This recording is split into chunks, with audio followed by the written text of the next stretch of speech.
Graça e a paz de Jesus. Louvo a Deus por essa oportunidade de estar aqui. Ter o prazer de comentar dessa vez a lição da CPAD que nós estamos estudando sobre o desafio da evangelização. E dessa vez a gente vamos estudar a evangelização urbana e suas estratégias, né? No caso, as estratégias para evangelizar as grandes cidades, as estratégias para alcançar as áreas urbanas. E aí, a primeira coisa que nós nos questionamos seria quando surgiram as cidades e depois do surgimento dela, o porquê que elas surgiram, né? E na Bíblia, o relato que nós vamos ter é o de Caim. Nós sabemos que Caim e Abel eram filhos de Adão e que certa feita Caim, de certa forma, por inveja, por a oferta que ele ofereceu ao Senhor não ter sido recebida e a de Abel ter sido recebida, nós sabemos que Caim mata Abel e Deus cobra dele, pergunta a Caim por seu irmão, e nós sabemos que Caim dá uma desculpa que não era guardador do seu irmão, e Deus revela que ele havia matado a Abel, e ele temeroso ali diante de Deus, ele questiona a Deus que as outras pessoas o matariam quando encontrassem com ele. Deus coloca uma marca nele e ele desce. Eu vou ler aqui o texto depois que Deus faz essa marcação em Gênesis 4, versículo 16 e 17, né? Diz assim: então saiu Caim da presença do Senhor e habitou na terra de Nob. No caso, depois disso, ele vai até a terra de Nob, ao oriente do Éden. E aconteceu que conheceu Caim a sua esposa. Então, no caso, Caim se casa, a qual concebeu e deu à luz a Enoque. Caim edificou uma cidade e lhe deu o nome do filho, Enoque. Então, a primeira cidade que nós conhecemos na Bíblia tem o nome de Enoque e foi fundada por Caim. Mas depois disso, nós sabemos que houve todo um desenvolvimento. Nós sabemos da questão da Torre de Babel, pós-Torre de Babel, a construção das cidades. Normalmente as cidades eram construídas depois de uma organização de pessoas ali no mesmo lugar. Eles fundavam ali a cidade e passavam a construir suas casas. E depois dessa construção, eles tinham vinham a questão dos problemas, né? Porque como funcionaria a cidade, que direito as pessoas teriam, que direitos não teriam, a quem questionar. E aí, desses questionamentos de como se daria o funcionamento da cidade, veio a questão da parte governamental, né? Que passou no princípio reis, chefes de tribo, e até chegar hoje na nossa sociedade, onde nós temos alguns países ainda existe rei, a parte monarquia, mas na maioria dos países existe um presidente que governa o país e é assessorado por deputados, senadores dos seus países, para dar um suporte e o bem-estar a uma população que se concentraram em um lugar, né? Os países, cada país tem sua cidade. Por exemplo, os Estados Unidos, cada estado segue leis próprias, algumas comuns a outros estados, outras não. E é assim que se dá o desenvolvimento das cidades. As cidades, hoje a cidade contemporânea, né, é onde se concentra o maior número de pessoas na face da terra, em todos os países. Não na maioria, alguns países as pessoas se concentram mais no campo, mas na maioria das vezes as pessoas se concentram na cidade. Só que depois de toda essa estrutura que as cidades se desenvolveram e criaram o sistema de governo, nós também vem a questão da violência, né? Que é os problemas que essas cidades geraram, né? A violência. Mas para compreendermos um pouquinho sobre a cidade, nós precisamos também compreender que quando Deus, né, ele liberta o povo do Egito e conduz eles para Canaã, e a terra é dividida entre as 12 tribos de Israel. Todas as 12 tribos construíram ali cidades, né, para viverem, mas todas havia um regimento para essa cidade, que era diante da nação de Israel. O regimento era as escrituras, né? As escrituras eram o que regia todo o padrão moral da cidade, e aqueles que governariam ali sobre as tribos, ou mesmo o rei que governava sobre todas as 12 tribos, no caso da monarquia, quando chegou a monarquia em Saul. Então, o que acontece? O regimento era as escrituras. Agora, hoje é diferente. Hoje as cidades, elas são, no caso do país, o Brasil é um país laico, então ela é governada pela sua Constituição, e quem faz parte do governo, dessa parte da organização, muitas vezes não são pessoas crentes, fazem lei contra nós cristãos. Então, dentro dos problemas que nós encontramos na cidade, nós temos a violência, que é, no caso, muito abrangente, e isso atrapalha um pouco a questão do evangelismo, porque muitas vezes as pessoas têm medo de abrir a sua porta para receber alguém levando o evangelho, né, por causa da segurança, por causa dessa violência que é tão grande. Agora, o governo também e a organização dessas cidades se volta também para o bem-estar social, né? Que são as ações sociais voltadas para o bem-estar da comunidade, ações que se voltam para uma organização e tornar o bem-estar comum, uma vida comum mais feliz, mais tranquila. Além da questão também, dentro das cidades, um dos problemas muito evidentes dentro das cidades é a questão da saúde, né? A saúde hoje em dia, alguns países adotaram o princípio da saúde de forma particular, né? Não existe saúde pública.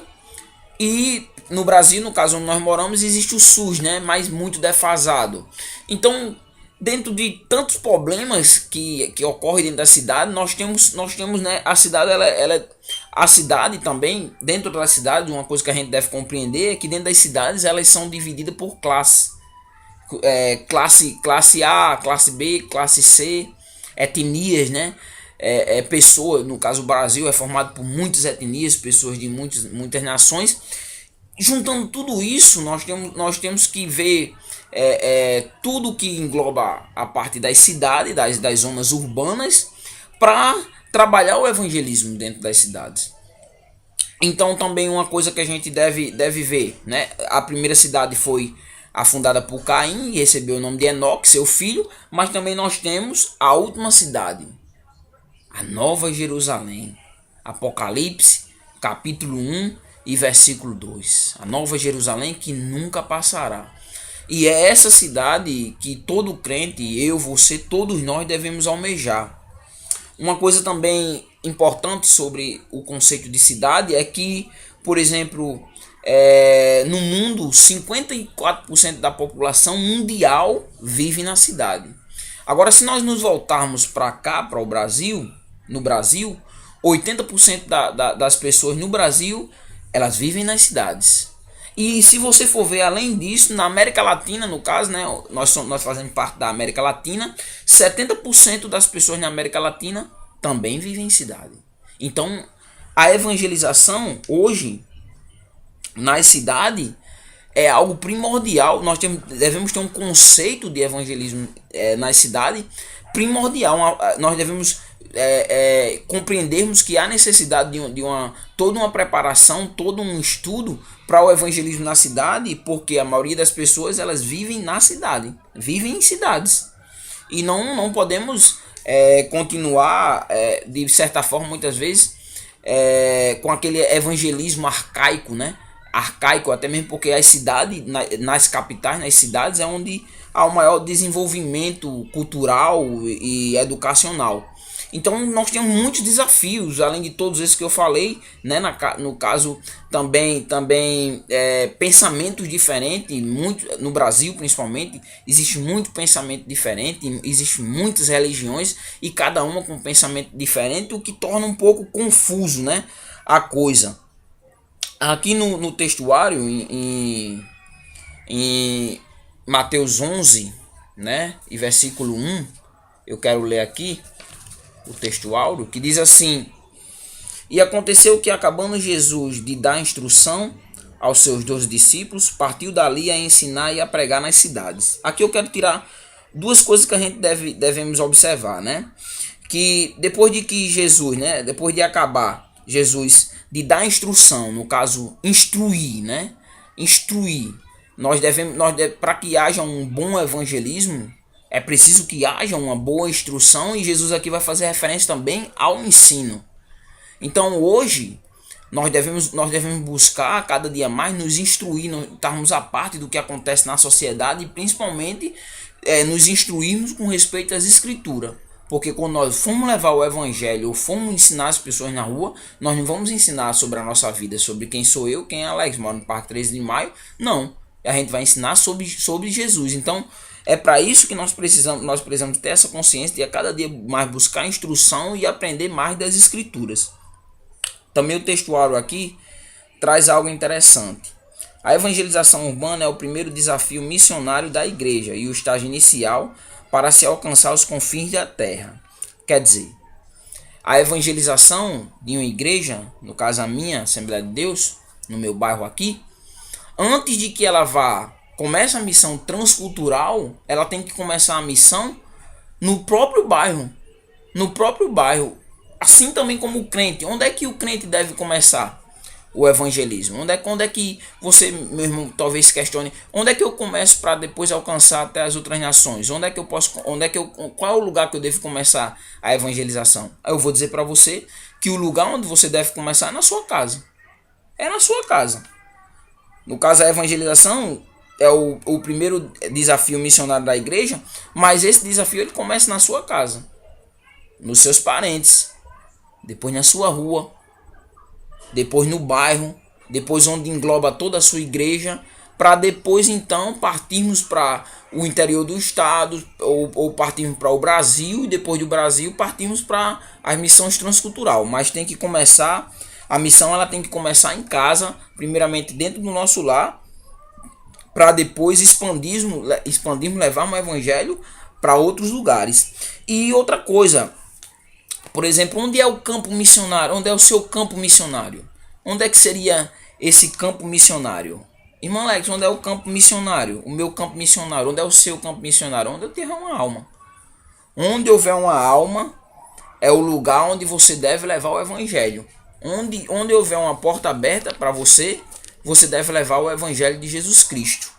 Aí o autor, ele no primeiro tópico, ele trabalha a questão das estratégias urbanas de evangelismo, né? Diante de todas as dificuldades que eu propus aqui, ele vai trazer 3 exemplos, né? Ele vai trazer primeiro, eu vou dar uma explanada bem rápida para não ficar um vídeo muito longo. Ele vai trazer primeiro a questão de Jonas, e aí ele vai dizer que o profeta Jonas não dispunha de muito tempo. Eu não vou falar muito aqui sobre a história de Jonas porque eu vou levar muito tempo, mas eu vou tirar algo aqui importante, né? Para que Jonas percorresse toda a cidade de Nínive, ele demoraria 3 dias. Então Jonas faz isso em um dia. Como é que Jonas faz isso em um dia? Estratégia. Acredita-se os teólogos, ou até mesmo o autor da lição, que ele foi nas avenidas principais, no centro principal da cidade, e levou o evangelho ali, pregou o evangelho, que rapidamente ali se dissipou e chegou aos lugares mais distantes, fazendo com que toda a cidade de Nínive se voltasse ao arrependimento, se arrependesse e se voltasse para Cristo. 2 coisas importantes para observar. A primeira coisa, qual era a mensagem de Jonas? A mensagem do arrependimento. Qual é a mensagem que eu tenho que levar, que você tem que levar? Não é a mensagem prometendo algo que Deus não vai trazer para a vida das pessoas. A mensagem que eu e você devemos pregar é a mensagem do arrependimento. E se você for ver, não só Jonas, mas João Batista, quando estava lá no Rio Jordão, Mateus capítulo 3, versículo 1 e 2, a mensagem que João Batista começou pregando foi a mensagem do arrependimento. A mensagem que Jesus começa pregando em Marcos capítulo 1, versículo 14 e 15, também é a mensagem do arrependimento. Então, o que é primordial para a vida das pessoas hoje, o que nós podemos oferecer a ela que vai trazer a maior bênção, a maior vitória sobre a vida dessas pessoas, é a mensagem do arrependimento, que elas precisam se arrepender, crer que Jesus Cristo é o Salvador. E para que elas precisam crer que Jesus Cristo é o Salvador? Para ir morar no céu, que ele veio para morrer em nosso lugar e que ele tem de primordial para oferecer para cada um de nós uma cruz para carregar. Então é isso que nós devemos pregar, é isso que a estratégia a ser usada na pregação do evangelho, a mensagem deve ser a mensagem cristocêntrica. Agora, como Jonas foi para uma rua principal, como é que nós podemos fazer também essa parte do evangelismo? Como é que nós podemos fazer? Onde tem fluxo de gente. Que esse fluxo de gente onde nós vamos pregar é onde as pessoas vão disseminar o evangelho. Por exemplo, praças onde se reúnem muitas pessoas, mas não somente praças, mas também terminais de trem, de ônibus. Sempre tem um fluxo de pessoas e esse fluxo ele se dissipa pela cidade ou até mesmo para fora da cidade. Então note que a evangelização ela precisa que nós usemos de estratégia. Precisa que nós tracemos estratégia para que o evangelho seja disseminado, né? E também outra coisa, qual é os meios que nós podemos usar? Os meios, a mídia, a própria televisão, apesar que hoje a deturpação da televisão é tão grande, mas nós podemos usar a televisão para transmitir. Nós temos a Rádio Nordeste, que agora está passando para a FM, também para transmitir o evangelho. Muitas pessoas vão passando lá, ou vai ouvir de outra pessoa, ouça a Rádio Nordeste, ouça outra rádio, e as pessoas vão ter oportunidade. Mas também, além disso, outdoor, colocar outdoor em alguns lugares, para que o evangelho ele alcance as pessoas, todas as formas que vai facilitar com que as pessoas tenham conhecimento de Cristo, todas para mim são válidas. Mas também uma coisa que acontece, né? Ele usa o exemplo lá do Pentecoste. Se você for ver que no caso a estratégia ali foi a estratégia de Deus, porque o Pentecoste, o que era o Pentecoste? O Pentecoste era uma festa agrícola, né? E essa festa, por exemplo, podia ser chamada festa da colheita, festa das primícias, ou o dia das primícias, dos frutos, né? E era comemorada, quando era que era comemorada a festa do Pentecoste? 50 dias depois da Páscoa. No caso de Jesus ficou 40 dias com os discípulos em aparição, e depois ele foi aos céus, 10 dias depois, a festa de Pentecoste, quando desceu o Espírito Santo. E quando vem ali o Espírito Santo para habitar na vida do crente, quando veio para habitar na vida dos cristãos, ali no início, para cumprir a profecia de Joel, o que foi que aconteceu ali naquele lugar? Existia pessoas com conversas ao judaísmo de vários lugares, de várias nações. E qual foi a estratégia que Deus usou ali para alcançar essas pessoas? Falar no idioma que elas próprias compreendiam. E ali, qual foi a mensagem? Falar das grandezas de Deus. Jonas fala do arrependimento. Lá em Atos dos Apóstolos, eles falam sobre as grandezas de Deus. Uma coisa que nós devemos aprender com isso é que muitas vezes aprender uma nova língua, né? Nós sabemos que nós temos, né? Nós cremos na Assembleia de Deus o dom de línguas, né?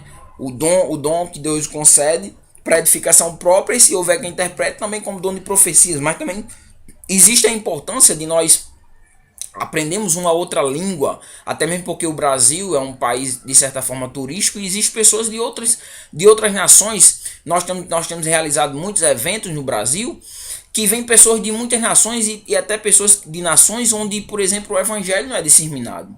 Então, o que acontece? Uma pessoa que vem de fora, do Japão, de qualquer lugar desse daí, de um país onde o evangelho, a Coreia do Norte, vamos dizer, que viesse alguém da Coreia do Norte para cá, é uma oportunidade. Qual é a língua hoje mais falada no mundo todo? O inglês.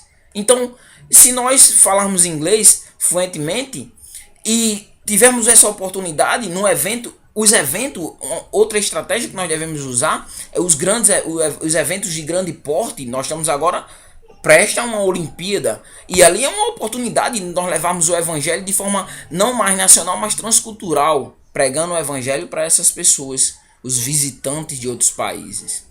E outro exemplo de estratégia, antes de eu fazer a aplicação, é que Os pioneiros, no caso da Assembleia de Deus, né? Daniel Berg e o Gunnar Vingre, né? Eles ali traçam o propósito e o que eles fazem? Eles escolhem ali, assessorado pelo Espírito Santo de Deus, a cidade de Belém do Pará. E chegando na cidade paranaense, né?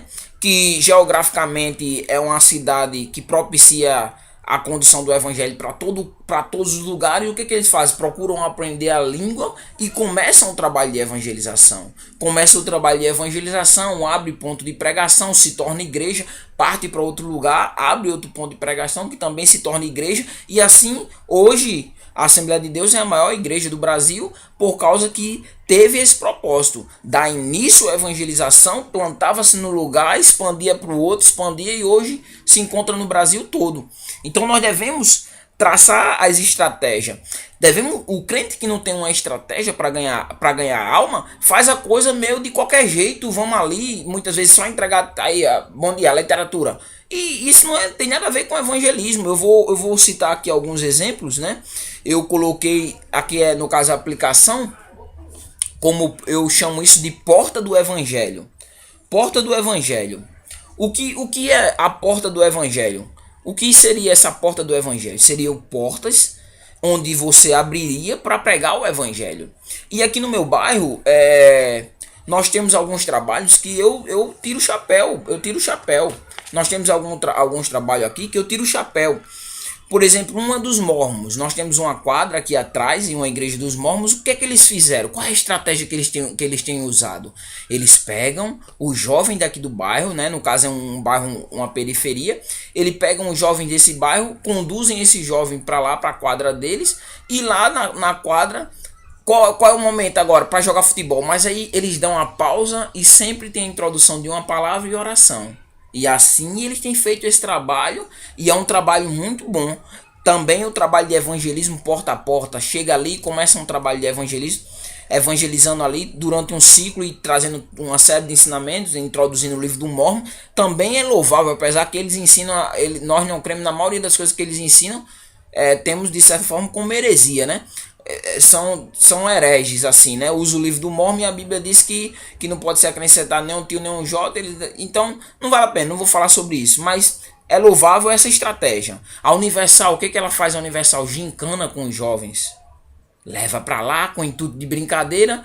E aí ganham os jovens. E os jovens, depois que o jovem chega lá, começa a interagir e ficam na igreja. Então a Assembleia de Deus ela precisa amadurecer para isso. Antigamente, qual era a porta de acesso para entrar em muitos países aí? Qual era a porta? Ser um missionário, mas esse missionário de forma ali, não propriamente dito missionário, mas entravam para quê? Para abrir um hospital ali na cidade. Muitos missionários o que fizeram? Foram com a intenção de abrir orfanatos ali. Então, ali era uma porta preparada para expansão do evangelho. E nós precisamos disso, você precisa traçar projetos para alcançar as almas. Não é simplesmente o evangelismo por evangelismo, como muitas vezes a gente tem feito, só gritar e nada, mas nós temos que ter estratégia para ganhar as almas. No segundo tópico, né, depois que ele trabalha as estratégias para o evangelismo urbano, ele trabalha o desafio. E eu não vou me estender muito porque já vai em 23 minutos, então tá muito longo o vídeo. O desafio que nós vamos encontrar: perseguição e incredulidade. Incredulidade essa, eu vou trazer dois tópicos aqui bem rapidinho. Incredulidade essas. Que incredulidade seriam essa? Nós temos que ver uma igreja durante a perseguição, logo quando se inicia a perseguição ali, né? Quando Estevão morre daí para frente, quando se inicia a perseguição e a igreja é perseguida até chegar Constantino, a igreja crescia. E era uma igreja pura, era uma igreja onde todos tinham tudo em comum. Mas quando a igreja se aliou ao Estado, o que nós vemos? Nós vimos? A incredulidade entrou para dentro da igreja. A incredulidade porque o Estado passou a influenciar a igreja passou a viver de acordo com o mundo, não mais de forma separada. E aí o que aconteceu? A incredulidade. Hoje qual é a maior incredulidade? O que tem gerado tanta incredulidade? O falso evangelho. E dentro desse falso evangelho nós podemos destacar a teologia da prosperidade, que tem feito mal grandioso um estrago grandioso na sociedade. O relativismo, tudo é relativo, tem feito um mal muito grande para que nós levemos o evangelho também. A questão do triunfalismo, conduzir as pessoas a Cristo, dizendo que elas vão triunfar, que elas vão ser vitoriosas acima de todas as coisas, sendo que Jesus Cristo foi perseguido, e Jesus em Mateus capítulo 5, versículo 11 diz: bem-aventurados sois vós quando vos perseguirem, vos injuriarem e disserem todo mal contra vós por causa do meu nome, porque foi assim de vós, foi com Cristo, foi com os apóstolos, também vai ser conosco. A promessa de Cristo para que as pessoas venham a Ele é a carregar a cruz, e não esse falso evangelho que nós temos pregado. Também o que nós vamos ver, os desafios que nós temos na evangelização urbana, é a questão dos enfermos. Na época de Jesus já existiam muitas pessoas enfermas, e hoje também existem muitas pessoas enfermas e muitas pessoas em estados terminais, e nós vamos nos deparar com isso. Nós vamos nos deparar com essas pessoas. Mas Cristo disse que no nome dele nós faríamos obras maiores do que a que ele fez. Maiores do que a que ele fez.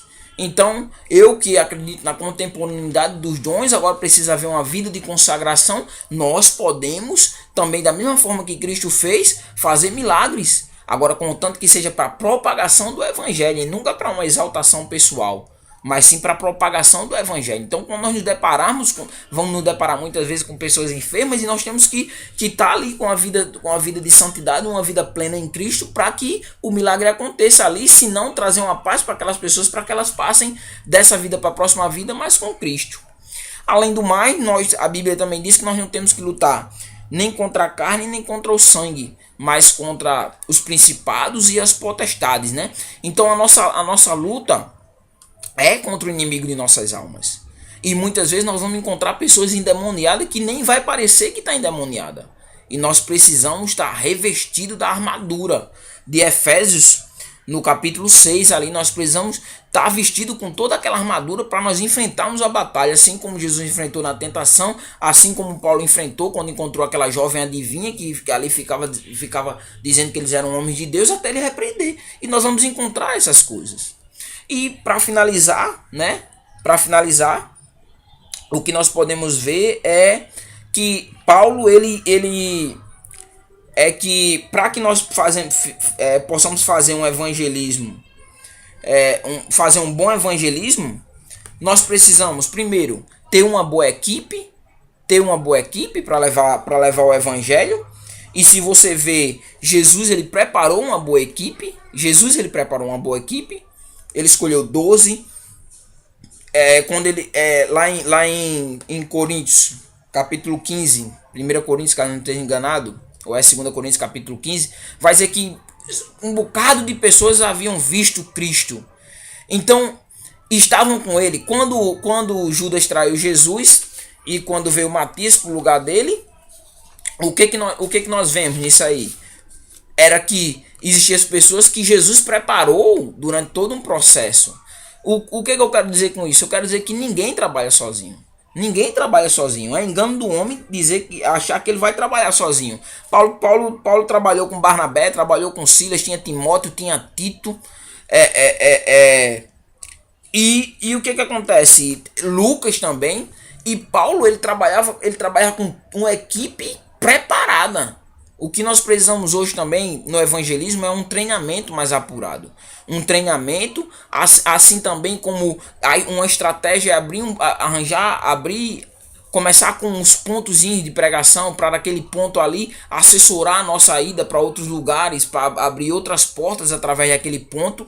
E outra coisa também, não só ganhar alma. Um dos erros que nós vemos hoje com frequência é que as pessoas querem ganhar alma, mas também não querem cuidar das almas que ganham, se tornam só números, e nós não podemos ver as almas como números. Mas Paulo sempre fazia todo um trabalho evangelístico, depois ele vinha de volta, ele voltava pelo mesmo lugar que ele vinha, confirmando toda a igreja. Então um trabalho de discipulado, um trabalho de discipulado bem feito vai fazer toda a diferença no caminhar do cristão rumo ao céu, e para que ele também gere outros frutos, como João capítulo 15. Então A lição vai tratar mais ou menos sobre isso. Você que é meu aluno lá em Bezerril, que assistir esse vídeo, está convidado a estar lá. Nós vamos abordar de uma forma mais profunda, né, se o tempo nos deixar.